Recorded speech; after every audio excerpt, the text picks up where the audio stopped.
అందరికీ ముందుగా వినాయక చవితి శుభాకాంక్షలు.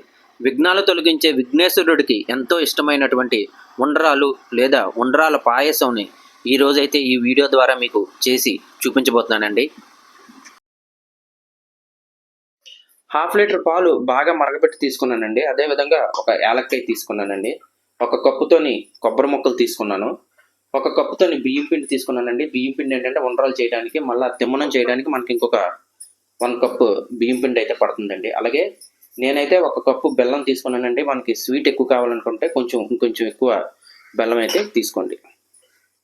ఒక 2 టేబుల్ స్పూన్ నెయ్యి అయితే తీసుకున్నానండి. స్టవ్ ఆన్ చేసి కడాయి పెట్టుకొని ఒక కప్పుడు బెల్లం అయితే వేసుకొని అందులో కొంచెం గ్లాస్తో వాటర్ వేసుకొని మరీ తీగపాకం వచ్చేలా కాకుండా బెల్లం కరిగేటట్లు మరగబెట్టుకొని ఆ పాకాన్ని అయితే వడకట్టుకొని ఒక గిన్నెలో సపరేట్గా పెట్టుకుందామండి. బెల్లం పాకం అయితే బాగా చల్లారాలండి. అదే కడాయిలో 1 కప్పుతో వాటర్ వేసుకొని కొంచెం మరిగాక నెయ్యి వేసుకొని సేమ్ కప్పుతోని కప్పుడు బియ్యం పిండి కూడా మెల్లమెల్లగా కలుపుకుంటూ ఉండలు చుట్టుకోకుండా లో ఫ్లేమ్లోనే బాగా కలుపుకుంటూ ఉడకబెట్టుకోవాలండి. బియ్యం పిండి బాగా ఉడికిన తర్వాత ఒక గిన్నెలోకి తీసుకొని కొంచెం నెయ్యి వేసుకొని బాగా కలుపుకొని పక్కన పెట్టుకొని చల్లారిన తర్వాత మనం చిన్న సైజు ఉండ్రాల కింద చుట్టుకోవాలండి. చూసారా, ఈ విధంగా అయితే చిన్న చిన్న ఉండ్రాలుగా చుట్టుకోవాలి.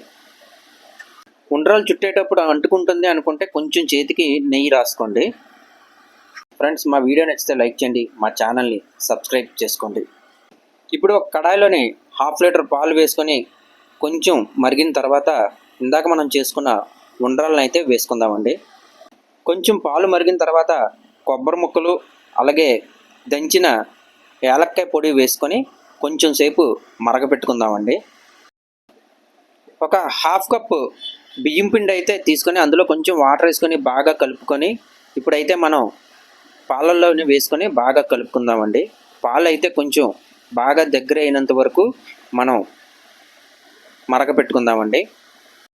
మీకు ఇంకా కొంచెం తిక్కుగా కావాలనుకుంటే ఇంకొంచెం బియ్యం పిండిని అయితే వాటర్లో కలుపుకొని పాలల్లోనైతే కలుపుకోండి. స్టవ్ ఆపేసి ఉండ్రాలను చల్లారిన తర్వాత ఇందాక మనం ప్రిపేర్ చేసుకున్న బెల్లం పాకం అయితే మెల్లమెల్లగా వేసుకుంటూ మొత్తం అంతా కూడా బాగా కలిసేటట్లు కలుపుకుందామండి. కొంచెం నెయ్యి వేసుకొని బాగా కలుపుకుందామండి. నేను చూపించిన విధంగా స్టెప్ టు స్టెప్ ఫాలో అయ్యి ఉండ్రాలను అయితే ఈ విధంగా చాలా రుచికరంగా అయితే చేసుకోవచ్చండి. వినాయకుడు ఆశీస్సులు అందరికీ ఉండాలనేసి అందరూ సుఖ సంతోషాలతో ఆయుర ఆరోగ్యాలతో నిండు నూరేలు సంతోషంగా ఉండాలని ఆ విఘ్నేశ్వరుని మనసారా పూజిస్తూ మరొకసారి మీ అందరికీ వినాయక చవితి శుభాకాంక్షలు. Signing off your Pradeep.